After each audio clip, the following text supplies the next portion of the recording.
Hi everyone, welcome to another Disney Infinity tutorial, and as Yoda would say, the circle is now complete because this is my final stage on how to evacuate Echo Base. This little toy box level, we've shown all the various stages, from the logic, from the doors, from the keys, to the boss fights, to the transporters. So this is the last stage now where we just finish off the base, making it look like a base, and deal with the last fiddly bits, which we always tend to never get round to doing. So I'm just going to start the challenge off and start off as Yoda. And the first thing we want to be pointing out to is, although you've seen me do an intro with a different character each time, what I want you to now take focus on are the objects that I'm using within the base. So you'll see I've got rocks, I've got rubbles, I've got some cabling, all different things that you can pick to make it look like a base. Now, one thing that I tend to do is I tend to overpopulate the toy box. I want to make it look as good as possible. But you've got to take into account that I've got these fights now. You see Yoda fighting the corridor. You need to have movement for your characters to beat them up. So you need enough objects. You'll see wherever I go, wherever I turn, you'll see something in the background or surrounding you. So the odd rubble here and there that suits the theme. But try not to put too much in, otherwise what happens is they get in the way and then you can't actually play the level. So we've got obviously enemies to attack, so I need enough space to have those, but at the same time look like I'm in a rebel base. Yeah, so just be wary of that when you put your objects in, and I'm going to show you little techniques that you can use when building a base. Because one thing I find when I'm trying to put in what objects shall I put in, I get lost for ages going, well, I could do this, I put this here, and you keep changing your mind. So I'm going to show you little tips to help speed that up, because I'm sure a lot of you have started your toy boxes and never ever got back to finishing it, or I'll come back to it, and you think, yeah, can't be bothered. Yoda's talking there was perfect timing in that scene, which is quite good. Right, so that was the one view that we've got set up, yeah, which personally is my best view. I quite like that. I've created these 3 buttons. Now in the final game I only choose one set, yeah, but I created the 3 buttons so that the user could then define, actually I'd like to do it in this option, and I thought we could put that there at the front just to give them the option, because this is the angle view, and the design of this toy box was originally to be an aerial view level. But if you look here, look at those tilings on the floor, they give you a bit of a leeway of, hold on, there is corridor going up, to the left, to the right. It gives you an idea of where to go in the level. Right, I'm just going to show you something here with Yoda. Let's show you. Go on, Yoda. Where is it about now? Yeah. See, and that is one of the reasons why Disney Infinity is still such a good game. The character designs are brilliant. The effects of what they do is awesome. And that's why you still have so much fun playing this game. Right. Now, a couple of you mentioned I put in like another floor on this level, but if I did, the aerial view wouldn't have the same effect, and that was the reason why I did it in this style, so I could pick it either an aerial way or I could do it totally top down. So that's why I didn't put an up or down level. But if I stuck it with the normal 3D perspective option, I would probably do that, because there's still quite a few bit of space left on here.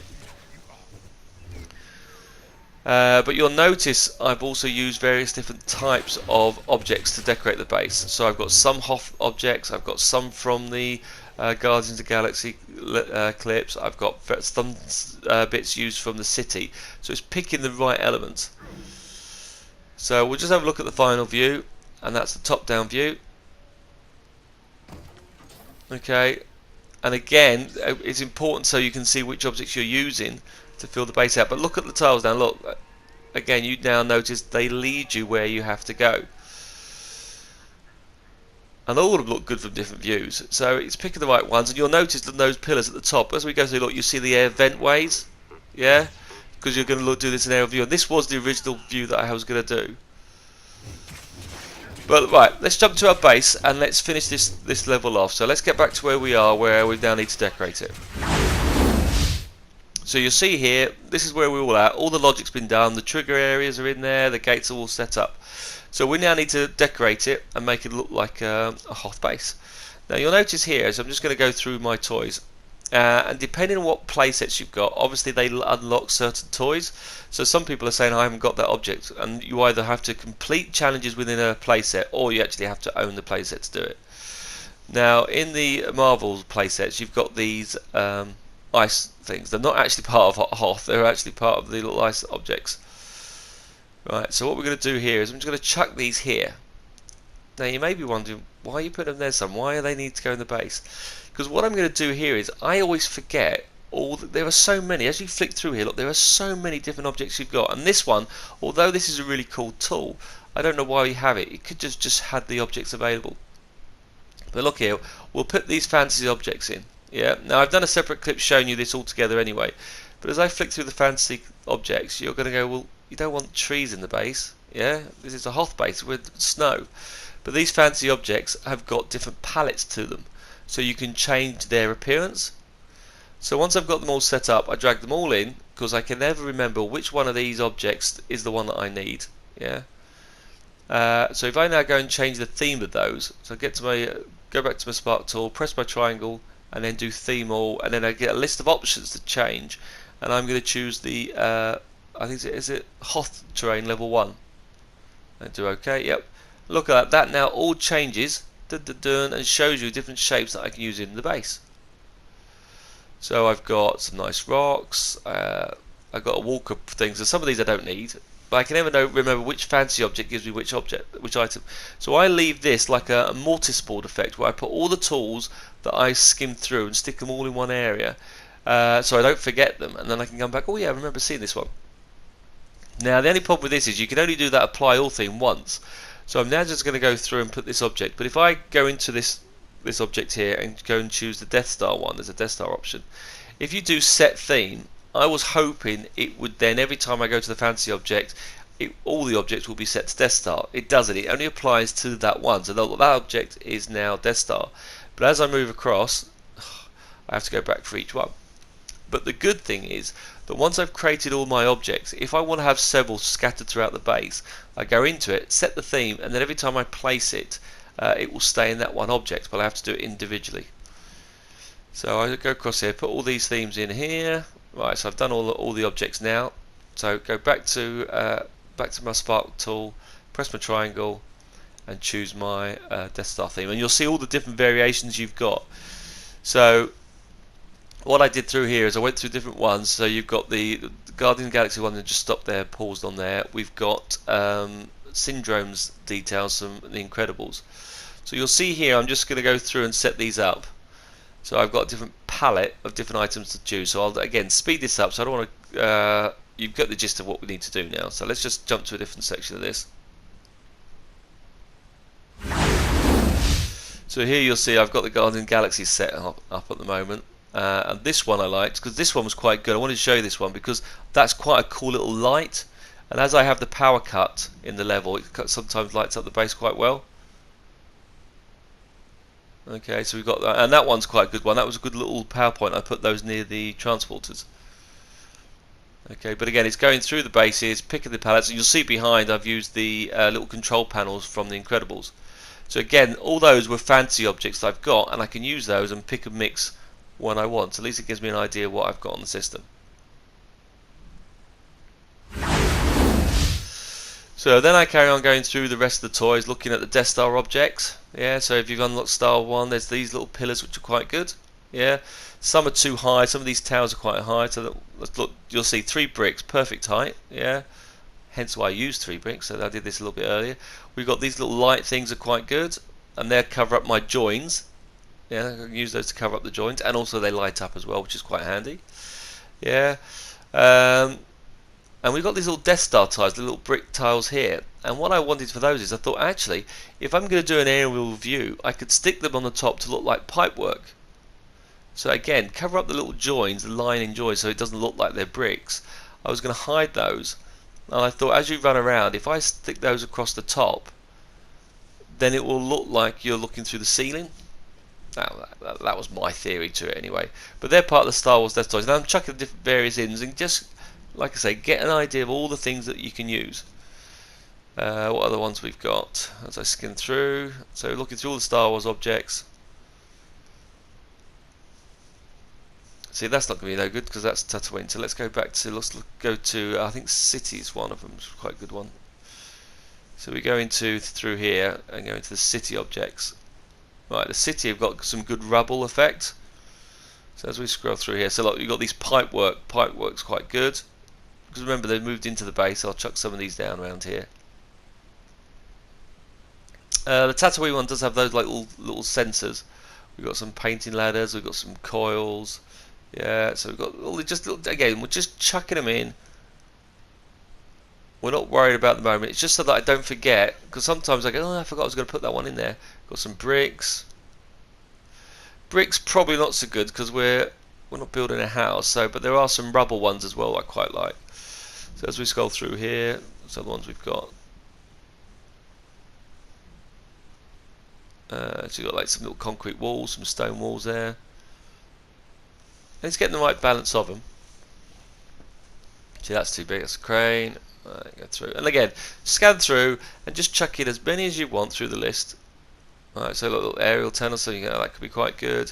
I've got exploding barrels, and there's quite a number of different types of barrels. They're quite good, and they're the ones that blow up as well around the side of you. Do I need an aerial transmitter? These walls are quite good because they're small enough to shoot behind, so you could stand over the edge and shoot. I don't think I actually ever used those. Couldn't find a use actually for it. You've got different ones in there.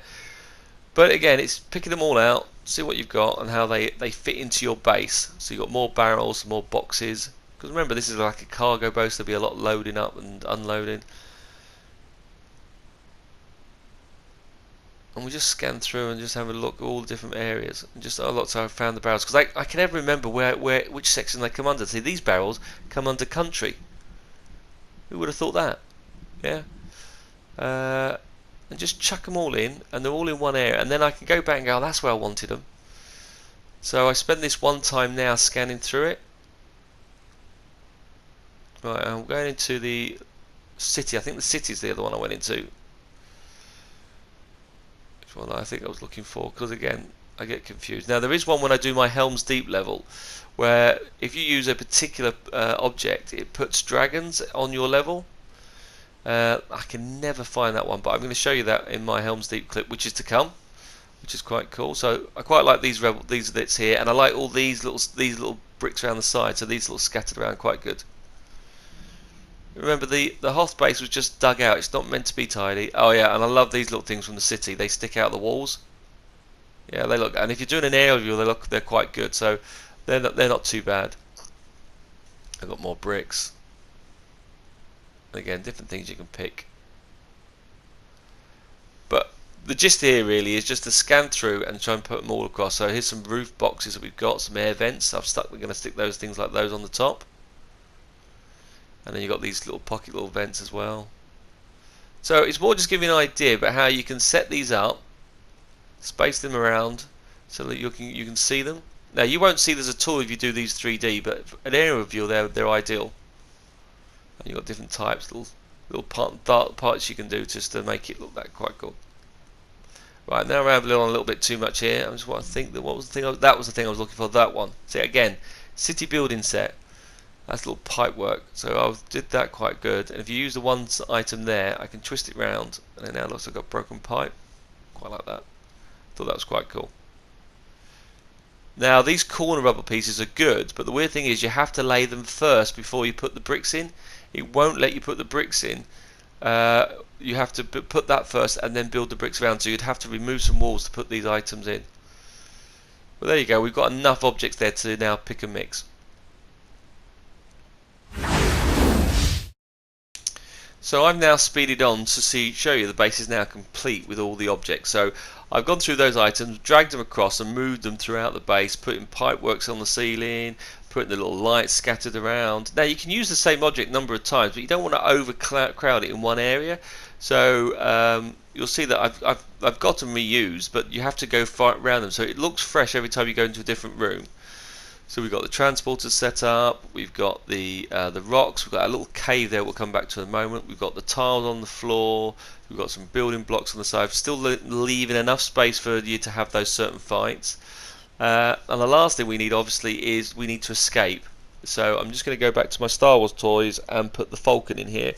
So we're going to go put our Falcon. Now my concern with the Falcon was, what if the user comes in and starts to fly it? Well, they can do, I suppose. What they can't do though is they can't go above the screen because I'm going to put a barrier above the top, so they can't do anything. So I'm going to leave that falcon here, and I'm just wanting it set further back so when they walk in they will see the button first, because if they jump in the falcon they're just going to hover in that one area. So I wanted to make sure I didn't block the button so they could see the button we can do. And then we've got this cave here where I put some ice and rubbles in here, and you'll see I've used some side terrain as well. Now in this particular area, when we come here to switch the button off, because remember I did the one-way corridor, yeah, so we've got the one-way corridor going down the side there. So what I want to do is when you come into the base, you'll see you're trapped in here, you'll have a look around what it is, and you'll see the button. So what we're going to do here is we're just going to do a trigger area. Now this trigger area is just a one-off option, so I'm not going to be too complicated. I don't care if I have 4 or 5 monsters appear.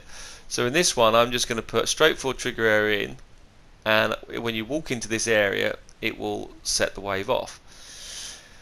Now what I've done on all the other trigger areas, that because we keep walking back and forth, I only want them to work once. In this one we're very rarely going to keep coming back and forth into this, so I don't mind. I'm just going to let this be set straight to an enemy wave generator. So let's go fine, I keep going too fast. Let's find me an enemy wave generator. Let's chuck this in here. Cool. And we just do a straightforward link. When we enter into there, we're going to set this off. So new logic connection, when entered by a player, by any. Yeah, what we're going to do here is we're going to set this wave off. So generate wave. Okay, so the wave's going to generate. So what we were going to have in it, because we were in a cave, yeah, I wanted a different type of enemy, so we can go configure wave, go to add, and then we go and add the Wampa. That's the name. I always forget the name. The Wampa, the Hoff Wampa monster. Okay, right. So I put that to 4, and then there's a delay on there. I'm going to give you like just a few second delay. Okay, and I want them to appear within the base. So what I'm going to do here is grab my locators. Dun, dun, dun. Get my locator here. Right, let's grab myself 4. Now you'll notice that the other locators are still in the ceiling. I haven't positioned those. I'll come back to those in a moment. But I'm just going to link those. So new locator connection, and link that, because I've got 4 to each one of these dots. And then I'm going to put those locators within my cave. So I'll do this. So far so good. Now while I do this, another thing to point out, another reason not to leave the decorating until last, is that obviously we're jumping back and forth. You'll see the camera zooms back and forth. Now it does struggle if you've got too many objects in the system, so trying to get the logic in first before you do all the finishing touches does make your life a lot easier, and also reduces the chance for the system to crash. Now I don't know if any of you had yours crash at all on it, but it does a fair bit on mine. So what we're going to do now is position this locator within the cave. Yeah, put these around. But because I want them to appear 3 or 4 different areas, so they realise, well, I've got these things to attack. But if I was doing this with all the objects from the start, because sometimes a lot of people, I think you build the base first. Yeah, so what tends to do is you build all the base first, and then you go, what am I going to do with it? So try and do it the opposite way. Think what you want to do first, what logic you need, and then build it. In some cases, I am aware that you have to build the environment. Like I did with the city, I wanted to know how much memory I was going to use. Right, now I've done that, I'm now going to position that back with, if you remember from the previous clip, underneath all these I've got our logic stored out of the way. So I'm just going to put this down here out of the way. That's my monster there. So we've got all that hidden out of the way, so we've now got that wave done. Excellent, so that I think now is everything we've got to do. So what we can do now is, those locators that we've got left that we've put on the ceiling, we can now position those. So we can now, all those blue locators at the top are all where the enemies are going to appear when you go through those trigger areas. So now we've got the objects on the map, we can see whereabouts we want them to appear. And it's a lot easier to do that now, so I can grab hold of those and I can now position those throughout the level. I can see, right, I've got some boxes here, I've got a load of rubble here, I don't want them here. So this is why I now finish these dots off. So we just go through picking all these up and repositioning those back in. So go down, drop these down. Relatively straightforward as that.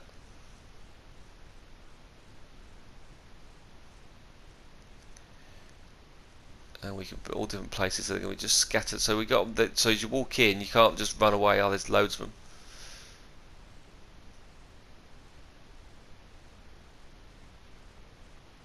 And I'll put that down this corridor. Cool. Right. So that's that done. So then I go find all the other ones, and I'll reposition those.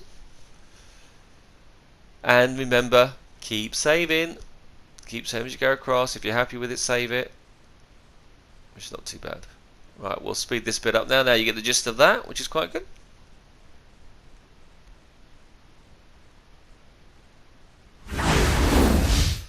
So now I've got all the locators in place. So you'll see now all the locators are scattered around. Yeah, all the little dots in there, all the base objects that we've got. So there we go. Our base is finished, which is quite cool.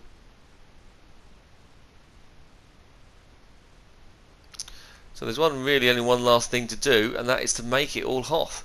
So what I'm going to do is going to go to one of the terrain tools, press my triangle for my terrain, and I want Echo Base, and I'm going to theme it all.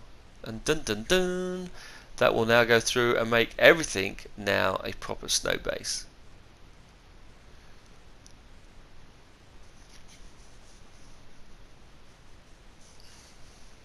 And probably the only downside with the snow base, it makes it probably maybe too white, but you get to see it, and now you'll see all your other things that you've put in stand out. So our map is finished, which we quite like. We've got everything done on the screen. Right, so still more bits to do.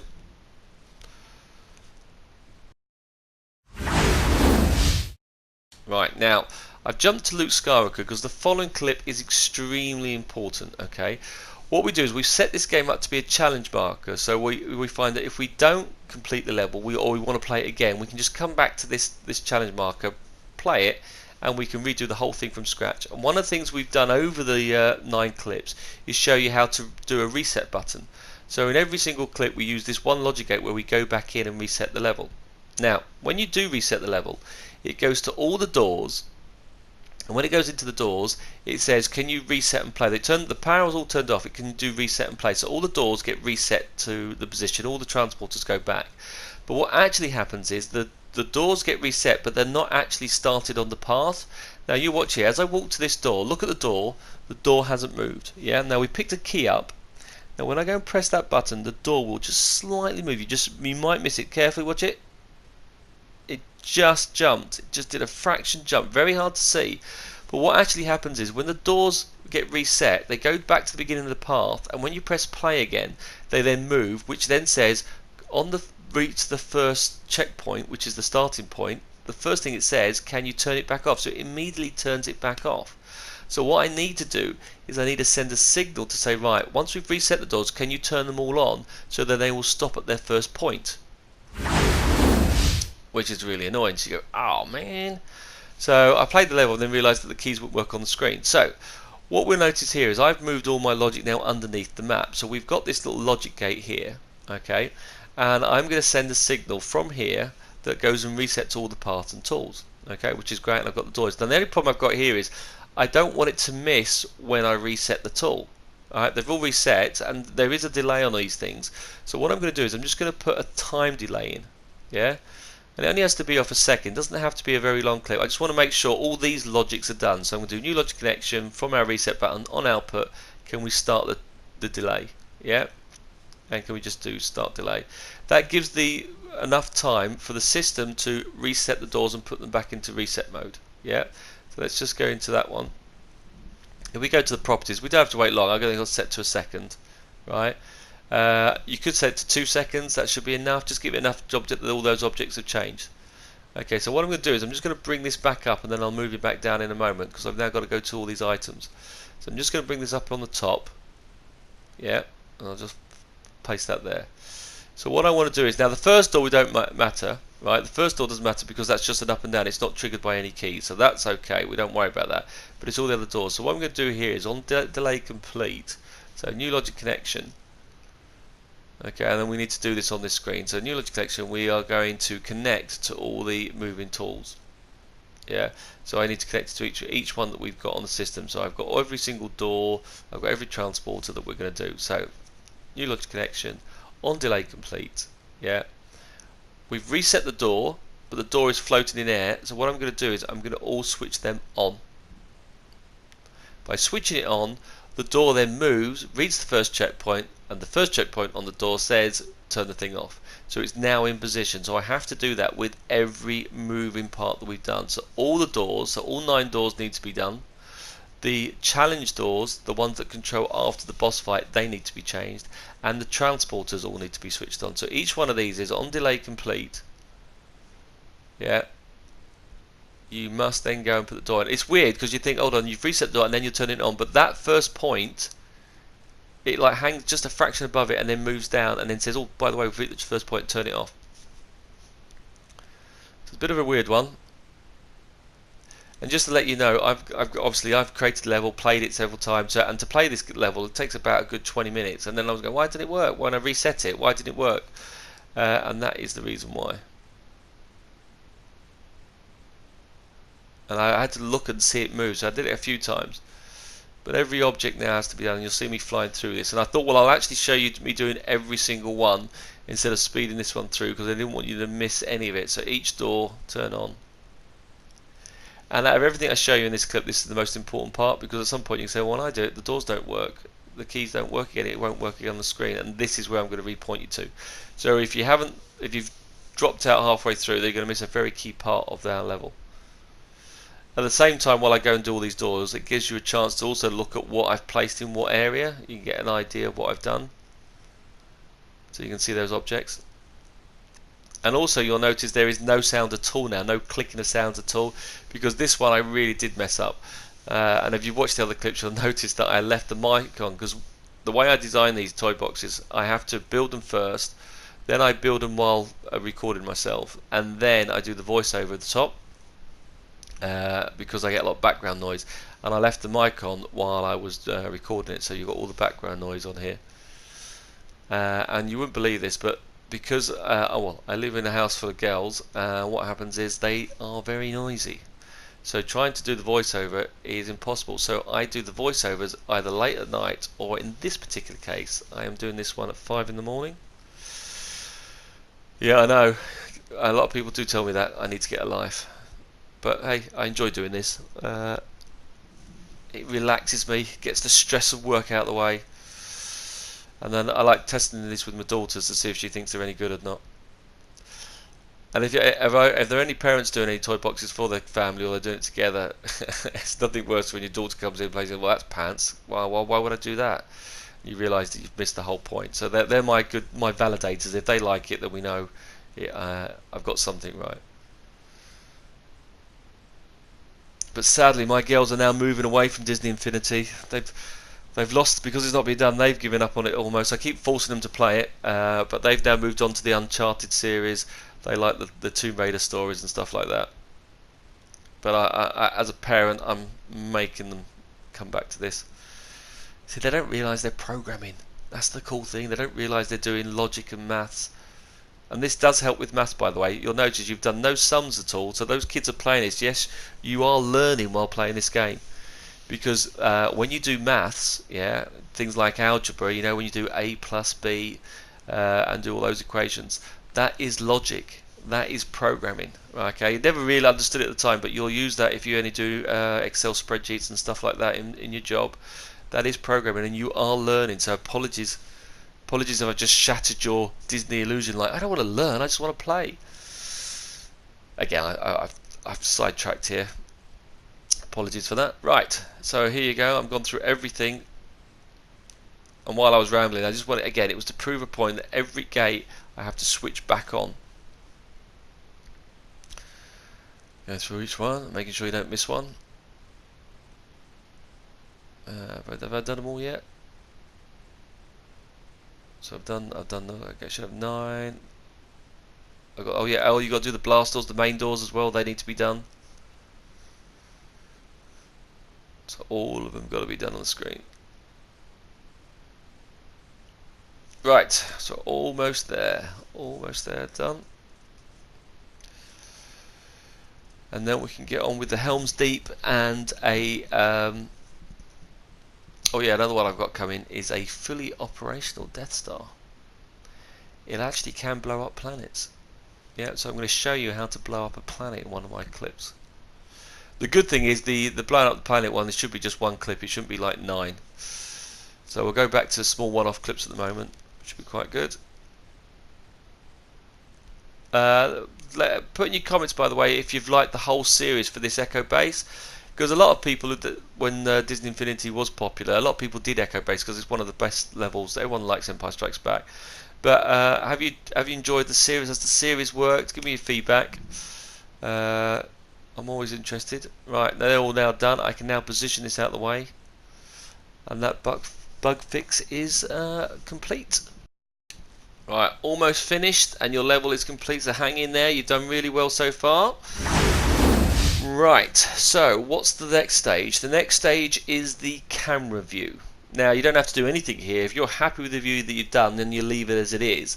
But what we're just going to look at here is just applying different views of the game, like I've covered, whether you want an aerial view or whether you want an angled view, or what choice you want. So on your creativity toys, we have some cameras. Yeah, we've got this top-down one which we set. You only need one of these, by the way, and when you set that, that will change the entire view of the game, and it will use it looking directly above. Yeah.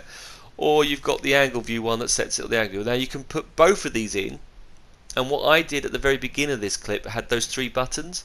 When you press one button, it activates one camera. When you press the other button, it activates the other camera, and when you press the 3rd button, it deactivated both. Okay, I haven't shown you doing that, but just in case you wanted to have the option to choose your level, you could set them both up. But I've just done the top-down camera at the moment on the view of the screen, and I've just placed that on my map. So you just can place that there on the screen and set that up, and you can position that wherever you want, but you only need to do the one. Now if I go to the properties of that, okay, we have various different settings. It will say how do you want to cut to this level or how you want to change it. Now you've got the option to user define. Do you want the user to be able to go back to the other version? If you leave that off, they can't. Yeah, but strangely you can't until you load the thing back up. Yeah. Now also you've got to do the camera view. I want it to follow the individual. You don't want it fixed. Yeah, I want it to follow the individual, and it says triggering player. Actually, I want it to be on all players. Yeah, and again, one of the key things you're going to look at here is, I don't know why you have the offset, but you're going to probably want to look at distance. Yeah, what distance will you like? And for 3 bricks, the 20 is too short. Yeah, I needed a little bit of height because I wanted to see over the edge, so I increased that to 25. Yeah, but 20 was too short for 3 bricks, and you don't actually get. I wanted to see, when you do an aerial view, actually be able to see the map behind you, or get to see a key. And in fact, I think the angle view has set to 25 as well, so both work either way. Yeah, but they're the various settings you've got. Yeah, and now we've got that set up on the screen. I'm happy that level's on. Right, all we need to do is trigger the camera. Yeah, all I need to say is, right, I need that camera to turn on. How do I get to turn that camera on? Now I could do it when I walk through the area. Another way you could do it is on activation of the level, and you have a level starter tool in your creativity toys. And like I said, at the beginning I switched it off to a manual option so you could choose it, but you've got an option here on this button here. When we press that, that will, so when we say when the level starts, new logic connection on level start, can you activate the camera? And that's as simple as easy as that to get the camera to be activated. So you go into there, can you activate the camera? And that will now choose that view, and it'll be fixed to that view and that level. And if you don't want that, then you can either do a button to switch it off. And you can pick which view that you prefer. Tell us which view you prefer for this level. Do you think the aerial view is better? I read all the comments, so I'll try and reply to them all. And obviously I'm just now going to hide this out of the way. So that is us done there. Camera view completed. Right, so the last thing we're going to do now is that in my map you'll see I've got this nice little breeder block, but as I jump up, I can jump over the wall. Okay, I don't want to be able to jump over the wall because I want to make sure that we can't cheat doors. Yeah, I don't want them to believe that you can get away with it. That's not the point. So what we're going to do instead is we're going to create a barrier. Yeah, and I'm going to stop you from doing that. Now, one of your tools that you've got and I believe it's not in here actually. It's down here, which is really weird because I thought this would be one of these cases. It's down in your simple shapes, I think. Is it simple shapes? Or go gameplay toys? Is it? Yeah, game maker. There it is. You've got your scalable barrier block. Now, when I thought it was scalable, I always, strangely, I thought you could climb this, but you're not. Because scalable means you can change the size of it, but it's a blocked barrier. Yeah. So what I'm just going to do is going to put that over the top corner. You see that little square goes over the top, and then I stretch that over the entire base. Now you don't see the blue haze, so don't worry about that. It goes invisible. Yeah. But that will stop. And my concern here was it was going to affect my boss fight, but it doesn't do. But that will stop me from jumping over the edges. So I'm fixed. I can't cheat. Yeah, you have to follow the area on the screen. So it's like, no. Yeah, it's trapped on the screen. Now the weird thing is, when you come out of this, I ended up being on top of the map. Yeah. So what I then wanted to do is put a terrain on. And also, if you hit the barrier, you get like a screen effect. So you can switch that off so you don't see the bubbly effect on the screen. Right. So now that was finished. When I jumped back out, my guy landed on top of it. Yeah. So look, he's like now floating in the air. It's like, no, I need to get back onto the screen. And obviously when I start it, I thought, well, how am I going to change this? So the very last touch to our level now is I'm now going to put in a little bit of ground. But you'll now notice I now can't jump over the box. It lets me hit the screen. So anyway, so that's that section done. We have one little thing now, and that's just to put a little bit of rock face at the front of the level. And we are finally complete. So not too bad. Let's go back into here. So like here, I just want to make sure it fits onto the whole group. So the very last touch is get my terrain tool out, and what I'm going to do here is pick this rock face here, and just I'm going to stick that over the edge at the front of the entrance to our base, so it doesn't look like a sheer drop. So the user doesn't instantly see. They can see that that's that part of the level. And that is your Echo base level complete. Thanks for watching this entire set. I appreciate that. I hope you liked them. Thank you for watching, and we'll get some more clips out. I'm at the moment going to go back to the Battlefront beta, but there will be another clip by next weekend, hopefully. So thanks, guys, and speak to you soon. See ya. Bye.